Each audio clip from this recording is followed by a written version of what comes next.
الحمد لله الكريم المنان على ما هدانا إلى الإسلام وأرشدنا للإيمان وأنزل هذا القرآن بالبرهان وأرسل لنا أفضل الرسل بأفصح اللسان فله الحمد والشكر على هذه النعم العظيمة والآلاء الجسيمة والصلاة والسلام على خير خلق الله وخاتم رسل الله الذي قال ما اجتمع قوم في بيت من بيوت الله يتلون كتاب الله ويتدارسونه فيما بينهم إلا نزلت عليهم السكينة وغشيتهم الرحمة وحفتهم الملائكة وذكرهم الله في من عنده وعلى آله وصحبه ومن اهتدى بهذه وبعد. فقد وقفنا في الدرس الماضي عند قوله جل وعلا من سورة الكهف ويسألونك عن ذي القرنين قل سأتلو عليكم منه ذكرا الآية 83 فلنبدأ من هنا. أعوذ بالله من الشيطان الرجيم. ويسألونك عن ذي القرنين قل سأتلو عليكم منه ذكرا إنا مكنا له في الأرض وآتيناه من كل شيء سببا فأتبع سببا حتى إذا بلغ مغرب الشمس وجدها تغرب في عين حمئة ووجد عندها قوما قلنا يا ذا القرنين إما أن تعذب وإما أن تتخذ فيهم حسنا قال أما من ظلم فسوف نعذبه ثم يرد إلى ربه فيعذبه عذابا نكرا وأما من آمن وعمل صالحا فله جزاء الحسنى وسنقول له من أمرنا يسرا ثم أتبع سببا حتى إذا بلغ مطلع الشمس وجدها تطلع على قوم لم نجعل لهم من دونها سترا كذلك وقد أحطنا بما لديه خبرا ثم أتبع سببا حتى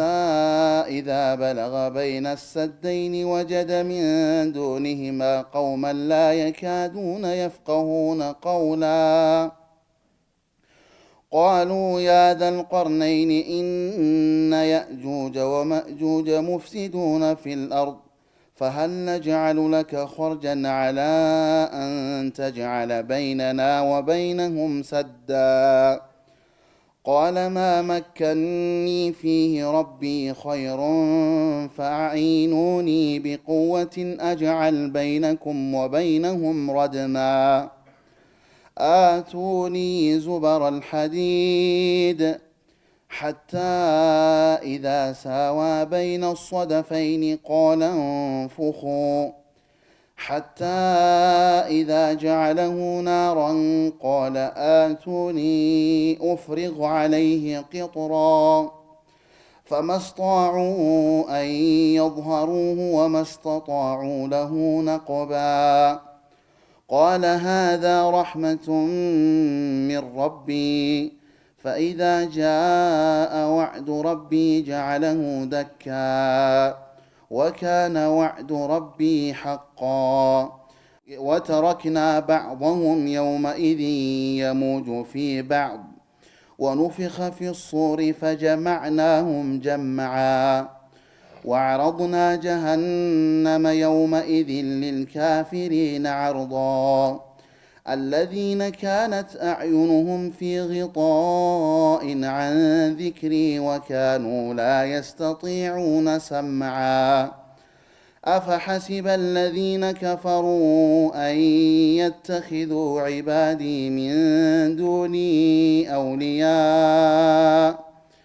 إنا أعتدنا جهنم للكافرين نزلا قل هل ننبئكم بالأخسرين أعمالا الذين ضل سعيهم في الحياة الدنيا وهم يحسبون أنهم يحسنون صنعا أولئك الذين كفروا بآيات ربهم ولقائه فحبطت أعمالهم فلا نقيم لهم يوم القيامة وزنا ذلك جزاؤهم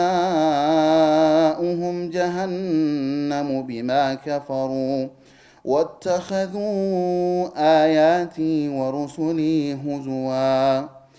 إن الذين آمنوا وعملوا الصالحات كانت لهم جنات الفردوس نزلا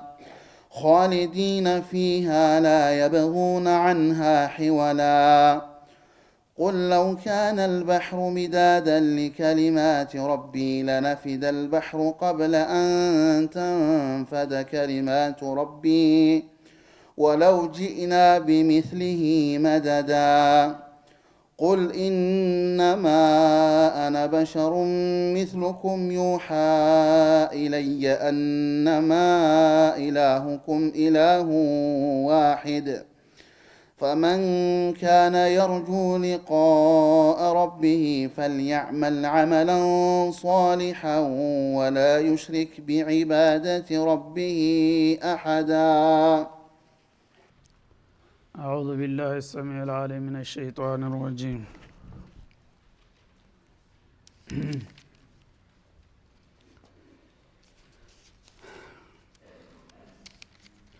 ويسألونك عن ذي القرنين قل سأتلو عليكم منه ذكرا كون قدم እንዳለፈው ሙሽሪኩ العرب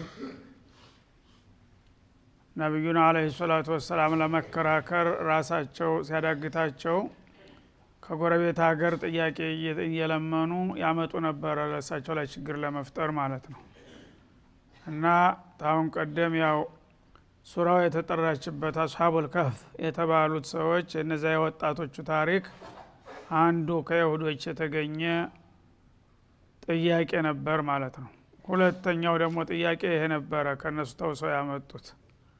ነዛኞቹን የሆኑ ወጣቶች በአንድ ዘመን ከቤታቸው ወጥተው ደብዛቸው ጠፍቶ ለዘመናት ቆይተዋል ይባላል።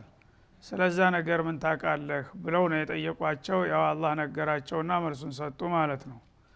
ሁለተኛው ደግሞ እስአሉሁ عن رجل طواف في مشارق الارض ومغاربها ብለው ነግረዋቸው ነበር ይሁዶቹ። አንድ ትልቅ ባለስልጣን በአለም ላይ በአንድ ወቅት ተከስቶ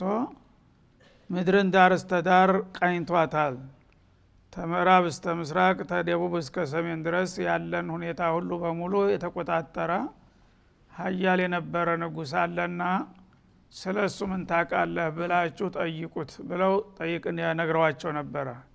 ይሄም ጥያቄ እንግዲህ በዚሁ ሊመለስ ነው ማለት ነው። ሌላው ሱረቱል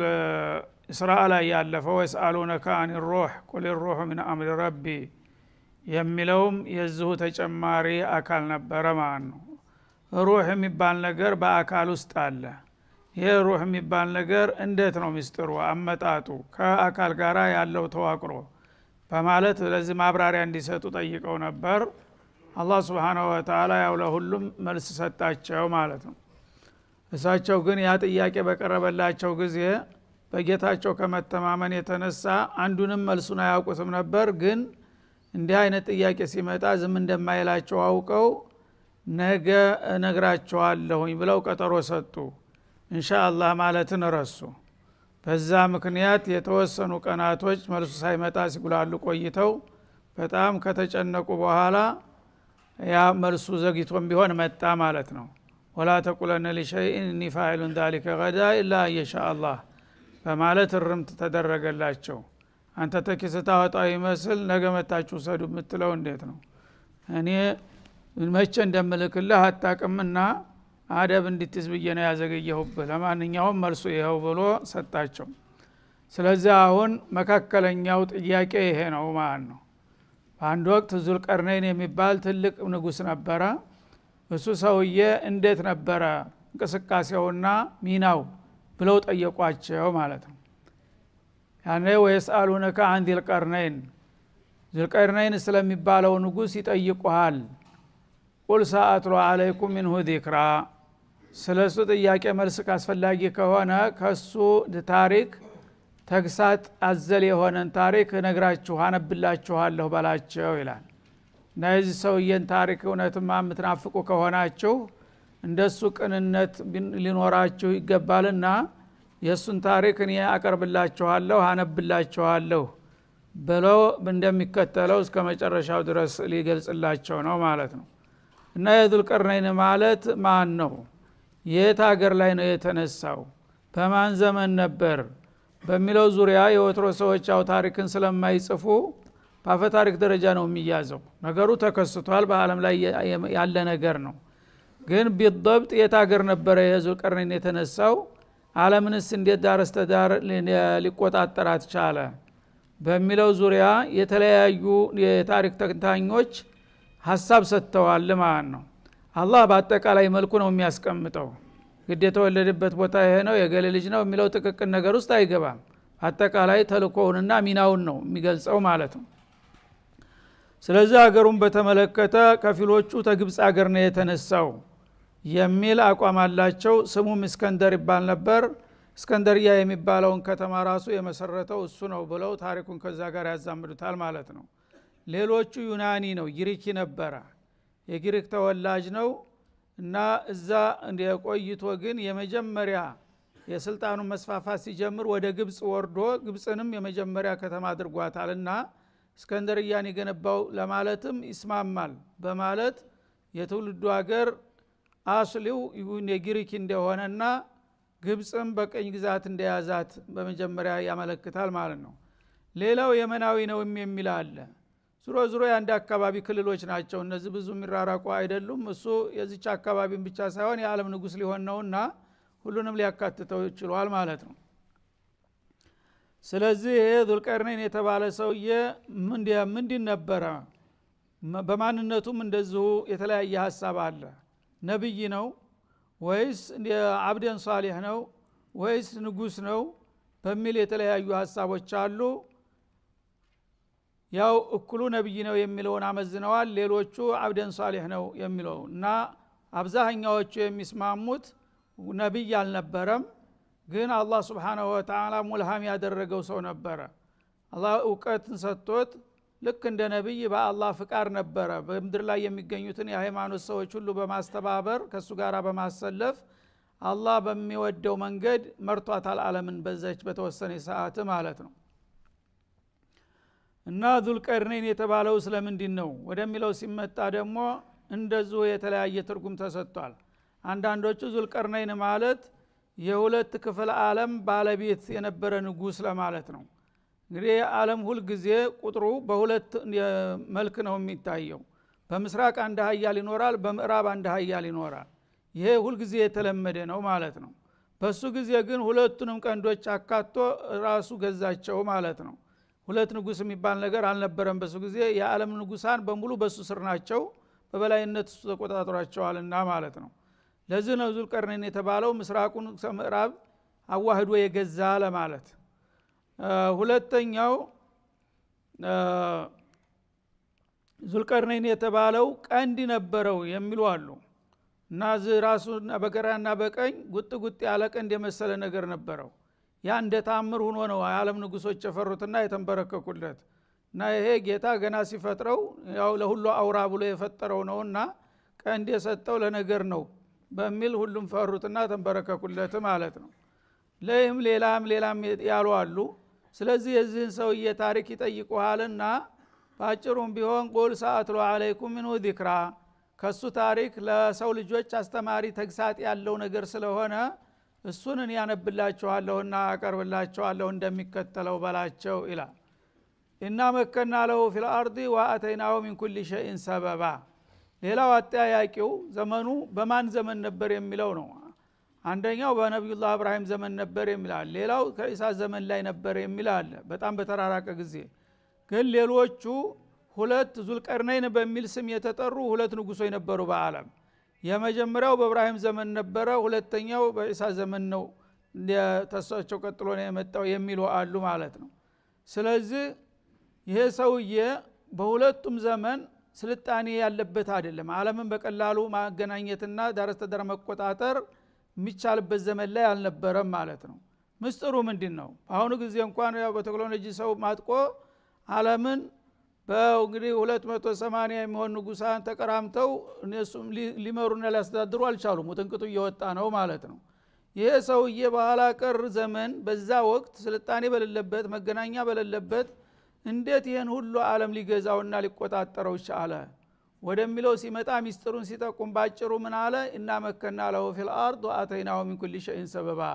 አላህ ካለ ምን ችግር አለ አለ እና በመድር ላይ ሁሉን ነገር አመቻቸንለት እሱ ሊያረገው የፈለገው ነገር በቀላሉ እንዲፈጸምለት አደረገ ተቀባይነት ሰጠነው ነው የሚለው የጉልበት ጉዳይ አይደለም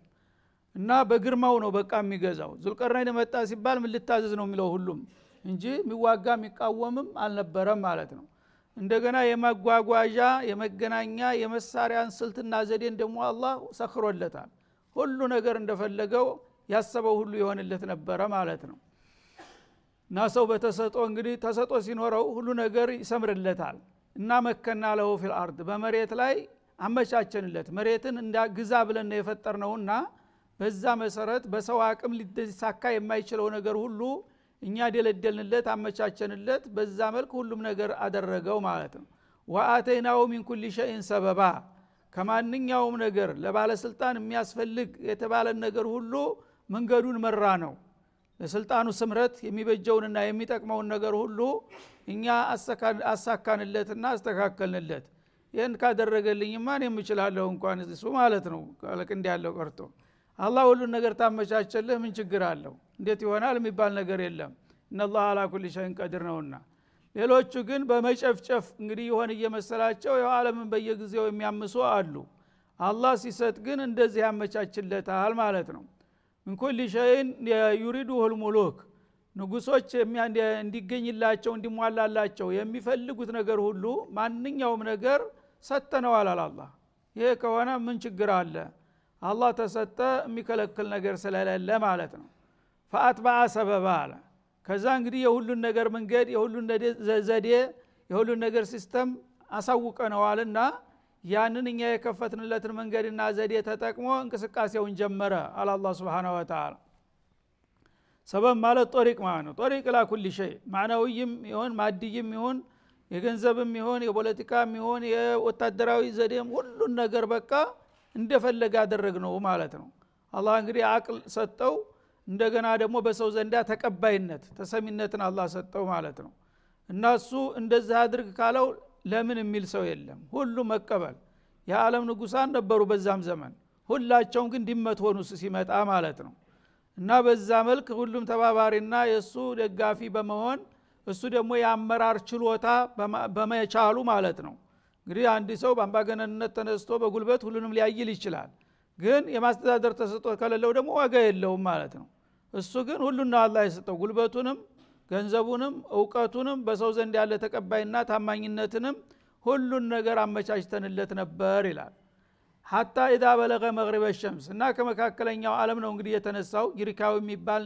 ምስራዊ የመናዊ ዙሮ ዓለምን ብርት አካባቢ ላይ ነው የተነሳው ማለት ነው መሐከል ላይ ከዛ ተነሳና እንቅስቃሴው ዘመቻ ከፈተ ማለት ነው ዘመቻው ወደ የት ሆነ የመጀመሪያ ወደ ምዕራቡ ዓለም ተጓዘ ማለት ነው ቀጥታ ተነስቶ ወደ ምዕራቡ ዓለም እስከ መጨረሻው ድረስ ሰው አለበት የሚባለው ዳርቻ እስከሚደርስ ሰራዊቱን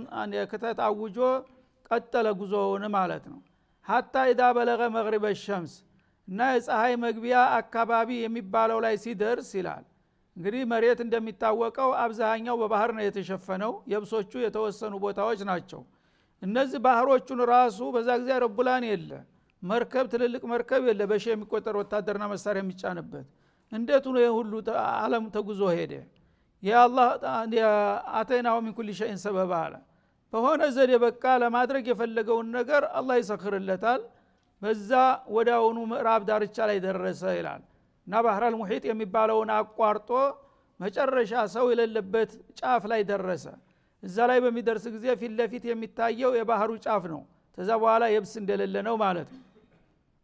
እና ፀሐይ መጨረሻ ላይ በምትሄዳ በምትገባ ጊዜ አንድ ሰው ልክ ተሰማይ ወርዳ ወደ መሬት የገባይ ነው የሚመስለው አይደለም ጨረሯ እንደዚህ አዘዝቃ ተወርድና ትገባለች እና አሁን እሱ የደረሰበት አቅጣጫ የባህር ዳርቻ ረግረግ ነው የጭቃው ጥቁር ጭቃ ነበረ